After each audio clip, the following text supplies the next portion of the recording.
So, welcome Vandanam Suswagatam, my lovely people. I hope you guys are doing absolutely fine, and I welcome you all back to another episode of Vishistic Vibes. So, if you guys have not watched my previous video of the fun we had in the new year and our whole journey to the Blue Mountains and enjoying that beautiful view and all, link in the I button above. And also I've been to the Niagara Falls in Canada, saw that illuminated Niagara Falls, fireworks and all. That is also there in my channel, so do check that also out and then come here. So in my previous video I told you guys that this video is going to be an informational video. So many of my friends have been asking like, how did you travel to Canada, like what were the restrictions, what all happened during the travel, and as soon as coming to Canada, what all did you do? So that is going to be the video today. So first you guys go and see the introduction and come, and then I'll meet you guys.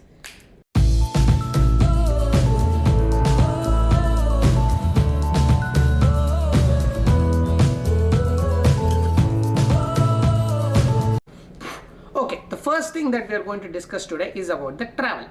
So many friends have been asking me like, how did you reach Canada? So I have come to Canada in a work permit. You all know that I work for Infosys, and Infosys has sent me on site. So obviously I have got the visa and I had got the tickets, so I was all set to go. But my first flight was from Bangalore to Delhi. Then I had a layover of around 16 hours in Delhi, and the main Canada travel was from Delhi to Toronto. So that was my travel plan. So basically there is one thing that I want you guys to tell, because I experienced this and hope you guys don't experience this. So my airline was Indigo from Bangalore to Delhi, and from Delhi to Toronto it was Air India. So in Indigo, for a domestic flight, only certain amount of luggage is allowed in the check-in.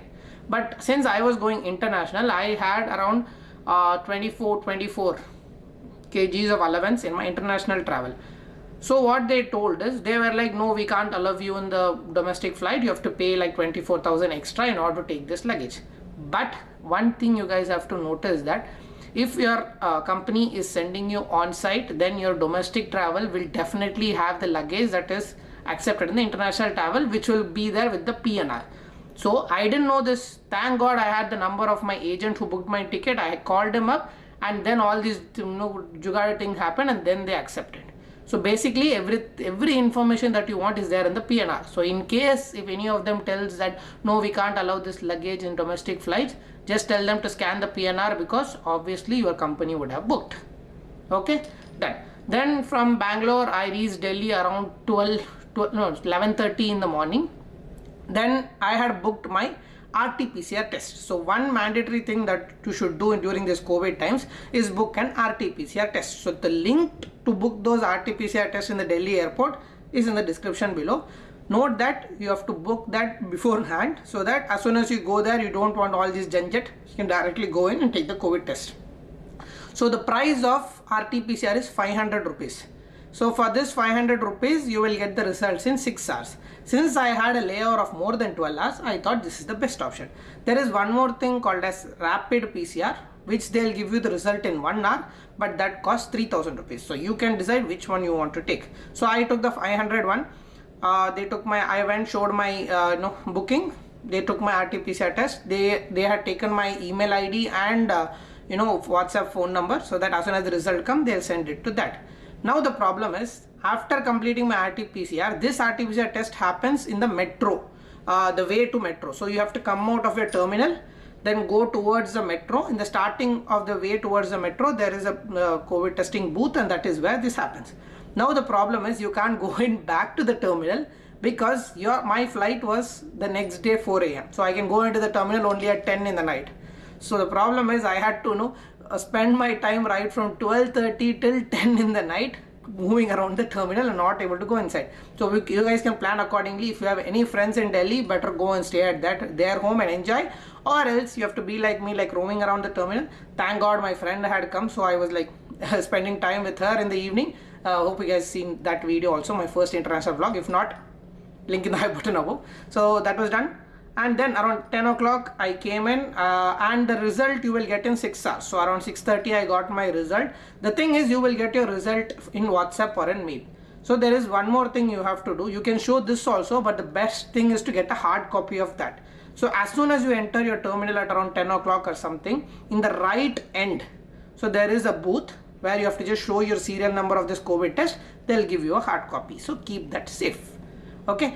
Second thing you want is like the COVID vaccination certificate. If you have a COVID vaccination certificate, take a printout of that also and keep beforehand, because they'll ask in the check-in.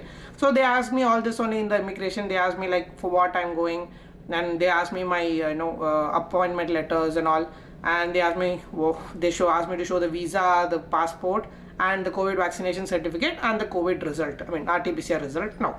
Okay, all done. I got into the flight, 16-hour flight. I reached here in the morning. So in the flight, they were telling that you have to go through an RTPCR test, you have to be on quarantine for all passengers and all that. So in the hope of not doing all this, I reached the airport. Check-in happened. I'm not check-in, sorry, the check-out, I don't know what it is exactly called, that happened. There they will do one thing. So in your passport, they will put a green sticker or a red sticker. So the thing is, if they put a green sticker there, it means that you don't have to undergo any COVID test later on. But if they put a red sticker, or if they don't put any sticker, it means that you have to go through a COVID test in the end. So after this, I go to the immigration department. They saw all my papers. They gave me the work permit. So if you guys are coming in student visa, then they might give you the student permit as well. So that is over. Then we collect our luggage, and while going out is the main part. So while going out, there will be 2 police officers there. They'll ask you to show your passport. If your passport has a green sticker, they will say, welcome to Canada.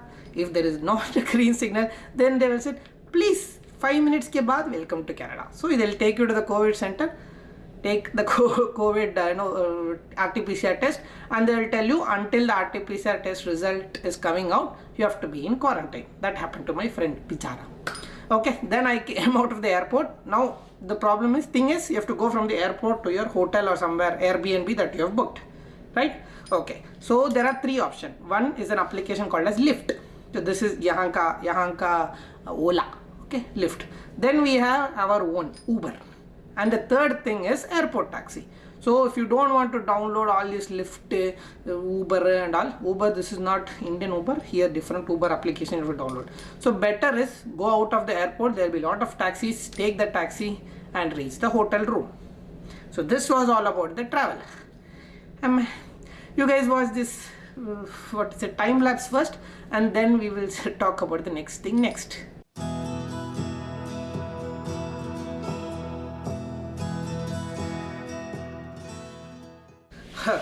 So yes, so you successfully reached Canada, you reached your hotel room. Now I'm going to talk about the things that you guys should be doing as soon as you reach Canada, if you're coming in a work permit, okay, or if you have come on site, basically, because I've seen a lot of videos which are like for students. So I thought अपन भी बनाते हैं work permit के लिए. So I think these few things is common for both work permit and student visa. But let's start. The first thing you have to do is get a SIN number. So it is SIN, SIN. So for that, what you have to do is, as soon as you reach your hotel, aram se take rest. Next day morning, very early in the morning, around 7 o'clock you get ready. Okay, then search in your phone, Service Canada near me. This thing. Okay, they will show you Service Canada. Click on that, download the Lyft application and keep. It is same like Ola.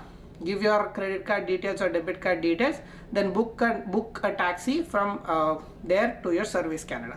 Okay, try to reach there maximum by 8:30 a.m. in the morning, because they'll allow walk-ins and a lot of big line will be there. So if okay, I remembered one thing. So that is what I did. I reached there 8:30 in the morning. I stood in the line and I went in and got my SIN number. The thing is, my friend, that quarantine guy, he went now recently, but they told no walk-ins. So link will be below. As soon as you reach here, as soon as you reach Canada, book an appointment to Service Canada. Okay, so I think you will get the appointment in 1 or 2 days. Directly go during the appointment time, get the SIN done. So that is the first step to do. Now the second step to do is open a bank account. So you can't directly go and open a bank account. For that you need SIN. So as soon as you get SIN, there are these many banks in Canada. It is your choice. Like no one, I will not say like you have to go to this bank, you have to go to this bank. No. So go to, again, same, Google, just put this bank near me. So they obviously, if there is Service Canada, there will be a lot of banks around it also, because easy to, okay. So you go there, tell that you're a newcomer. You have always have the work permit and passport with you, because that is very much important. And also you can have the appointment letter also. So after going there, talk to them, ask for all the offers for a newbie. There are many banks that provides 300 cashback, 400 cashbacks. There are some accounts which provide like iPad or something like that. So talk to them, whichever you like, grab that offer, take an account there. So second step is getting an account number done, which is getting a bank account done. Okay, that is also done. Now there is a third step. Third step is getting a Presto card. So if you guys have seen my previous video, you have seen me using the Presto card in every public transport, right? Yes. So you will get a Presto card in a place called as Shoppers Drug Mart. There or here, wherever the photo comes, Shoppers Drug Mart. So you have to directly go here. There are a lot of Shoppers Drug Mart everywhere in every area. So directly go there, tell the cashier I want a Presto card. They will charge you $6 for the Presto card. Then you have to recharge it like for around $20-25. So every time you get into a public transport, a bus, a subway, a go bus, whatever it is, just a tap, you're allowed to go. No tickets here. Yes, but third thing is not Presto card. Before that you need to do one more thing, which is called as phone number. Without a phone number, how you will roam here? So basically what I would suggest is, while coming from India, at least for 1 month you put international roaming and come, so that for any emergency purpose you can use that phone here. At least for internet, to book taxis and all. Obviously Wi-Fi will be everywhere, but for safety reason, take an internet roaming pack and then come here. Okay, but after coming here you have to get a local SIM or something like that. So there are a lot of malls available here. So go to a mall, you will have all the service providers. You will have like Rogers, you will have like Fido, you will have like Verizon. There are a lot of brands here. Everyone will have. Mine is Fido. I preferably say Fido to everyone who takes. So go to the Fido, tell that you're a new, show them your work permit, take your company's address and take a SIM. Simple. They will not charge you anything upfront. Every month you will have to pay whatever it is, like around $50 plan or $40 plan, whatever it is, plus tax you will have to pay every month. It is a bit costly here, but when you earn in dollars, you will spend also in dollars. So phone number done, Presto card done. So to repeat one more time, SIN, then second one was account number, third one was phone number, and the fourth one was Presto card. So these four are the most important things to do as soon as you reach Canada. So there are two more things that you can do that I will tell later on, but now next important thing, obviously the company will provide you an accommodation for these many days. In my case, I had only 5 days of accommodation. After that I need to find a house. Now how will I find a house? I'm to new year, I don't know any broker here or nothing. That is when applications come to point. So there is an application in Canada called as Kijiji that is available in Play Store, App Store, whatever store. Okay, but make sure you change your location from India to Canada as soon as you reach Canada in the Play Store or Google, so that this particular app called Kijiji will show up in your Play Store. Download that, sign up, and then start searching for houses in that. So obviously you will get a lot of ads like this is open, this is open, this is open, this much amount.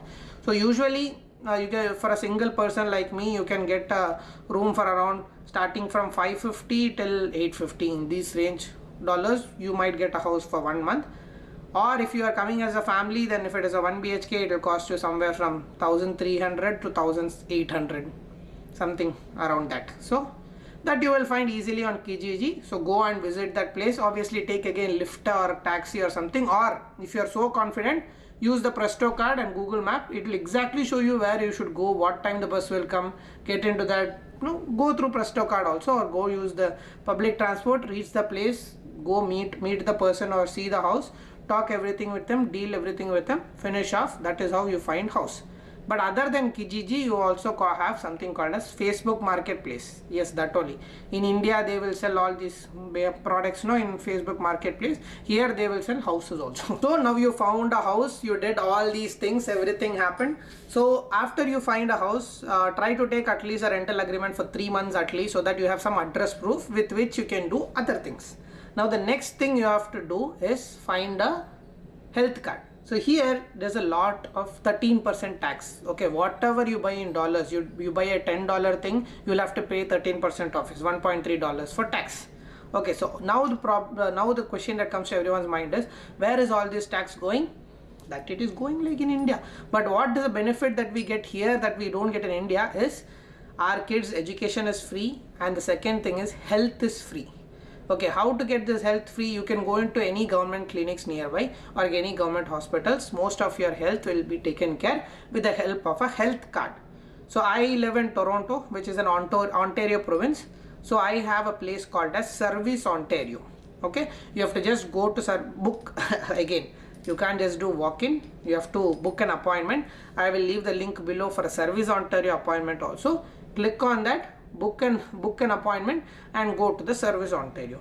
There they'll ask you your work permit, your passport, and your rental agreement.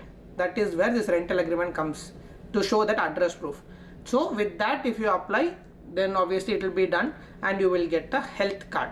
So with that health card, you can go to any clinic or any government based hospital and everything is free for you.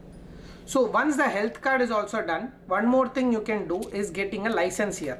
Okay, so there are a lot of process to get a license. It's not easy as we get in India. So for that, one thing that will be benefit is whenever you're coming from India, try to get something called as a license extract, Indian license extract. So if you go to any driving school, they will help you get an extract. With that, if you come here, it is very much useful to get a license. Maybe one step they'll allow you. So that I will explain you clearly when I get a license. I have not yet applied. So let's forget about that. So the next session is what all I think you have to definitely bring from India. Okay. So the first thing I would really ask you to bring is, I am a South Indian. Okay. I eat a lot of rice, more than this roti. So as soon as I came here, I didn't find anything for making rice. So the first thing is, bring a cooker. The reason is, the price of the cooker in India will come around 1000 rupees, 1500 rupees maximum. But here that same cooker, they will bring from India only. And here in Indian stores, they will sell it.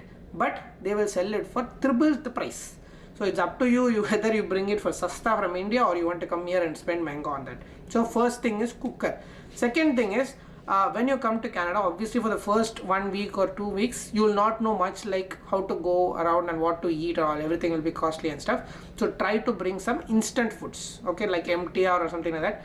MTR, I bought MTR only. In that, bisibale baat was tasty. Okay, try to bring that.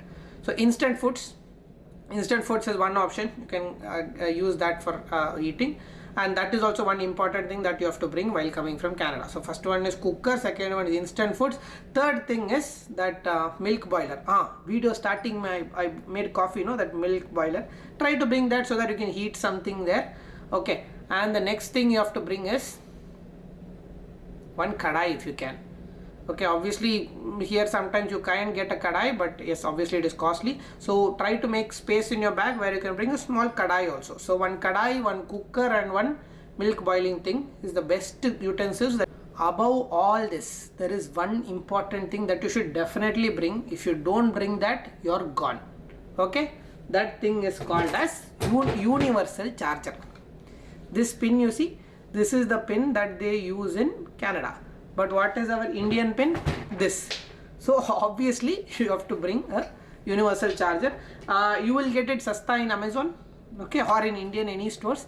But if you forget that and come to the airport and buy, they will charge you 1500 from Chroma. Okay, so first thing that you have to always keep in your bag is a universal charger. If you're getting it in sasta, try to get 2 also, no worries. Okay, then obviously 2 plates, 2 spoons, all these basic things like 1 glass, 1 water bottle, all these are basic things. Try to bring these also. Okay, these are I'm talking about only the important things. I'm not talking about anything that you have to pack or some video like this. These are the important things that you need to bring from India. And better keep one first aid box also. In case something happens, you can first aid yourself.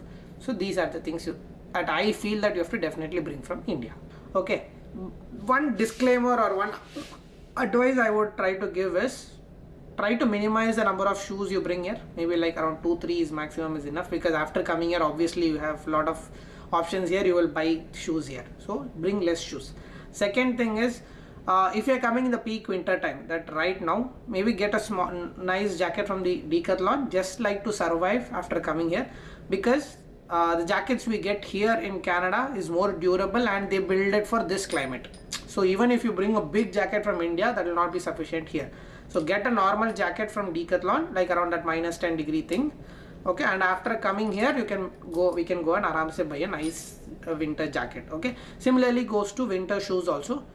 You will get a lot of options here, and snowshoes and all. So you can come everything. You have Decathlon here also. So here also you can go to the Decathlon and buy all that. Now since you're coming in, if you're coming in this month, then if it is like peak winter, buy a normal jacket from Decathlon, that is -10 degree jacket, snow jacket, and come. Mainly don't forget thermals. So thermals is one more important thing. If you're coming, try to take 2-3 pairs of thermals, up and bottom and top, and that will be more useful. And also try to get socks, like winter socks, basic winter socks. This is for few days after coming here. After coming here, you have a lot of places like Dollarama, Freshco, Walmart. You have Decathlon. Everywhere you can get things. And don't worry about all this, chai patti, the chalne wala, knife or scissors. All this you'll get in a store called as Dollarama, in very simple like $1.5, $2, $3. All these things you'll get. So no need to worry about all things. Okay. But still, if you guys have any doubts regarding coming to Canada, I leave my Instagram ID down below. Click on that. You ask me any stupid question also, okay, I will reply to each one of them. Or you can comment down below in the in this video also. I will explain you guys. Okay. So yes, so I think I've covered most of the things. If you want anything in detail, do let me know. I will make a separate video about that in the comment section. If you want, you can tell. So yeah, keep supporting me like this, as you guys are always doing. Watch all my previous video. Maybe next video I'll try to make it something interesting. Yeah, I'm planning few things. Let's see. And the winter is very bad. I'm not able to go out. That is why this video is coming inside the house. Okay. Yeah. So thank you so much for watching this video. I hope you guys liked it. I hope you guys got a lot of information from this. Until next time, it's Vishal signing off. Live your dreams. Love your life. Bye bye. Take care.